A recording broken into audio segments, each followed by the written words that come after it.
అని చెప్పంటే ఆ శివాజీ రాజా, ఒరే దరిద్రుడా, బెంజ్ కారులో తిండికి లేక అడుక్కుంటావేంట్రా, వంటోడు, తోటమాలి, డ్రైవర్లు ఉన్నోళ్ళు పేదోళ్ళు ఎలా అవుతారా దరిద్రుడా అని చెప్పి ఆ యాక్టర్ భరత్ని శివాజీ రాజా తిడతాడు.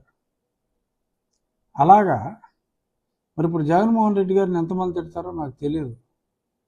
ఏదో సినిమాలో తండ్రి క్యారెక్టర్, కొడుకు క్యారెక్టర్ కాబట్టి ఒరే దరిద్రుడా ఉంది, అలా అనమని నేను అంటలా. కానీ నిన్న బుట్టా రేణుక చెల్లెమ్మ పాపం ఆర్థికంగా అంతంత మాత్రం చెల్లెమ్మ, సో మీరు చూసుకోవాలి, ఓటేయాలి. గతంలో ఆవిడ పోటీ చేసినప్పుడు ఆవిడ ఆస్తి 247 కోట్లు అఫిడవిట్లో. అవును, ఆవిడ బేద్దాయి. జగన్మోహన్ రెడ్డి దృష్టిలో 1,000 కోట్లు ఉన్నప్పటికీ కూడా అతనుకున్న 1,00,000 చిల్లర కోట్లతో కంపేర్ చేస్తే 1000 కోట్లు ఉన్నవాడు అతనిలో 1/4 వంతు కన్నా తక్కువ కాబట్టి బేదవాళ్లే.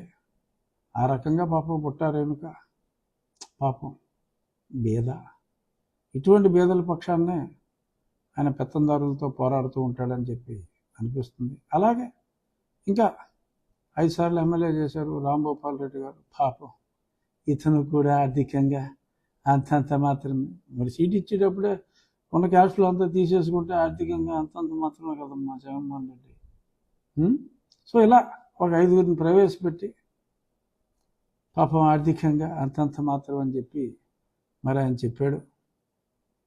మరి అలాంటి మాటలు దయచేసి నమ్మొద్దు. అలాగనే ఆ కొడుకుని, ఆ తండ్రి ఆ సినిమాలో తిట్టినట్టు తిట్టొద్దు. తిట్టడం మన పద్ధతి కాదు. కానీ దయచేసి అర్థం చేసుకోండి, ఎటువంటి గలీజు మాటలు మాట్లాడుతున్నారు. 99% మనం అమలు చేశామంటారు, 99% చేయలే.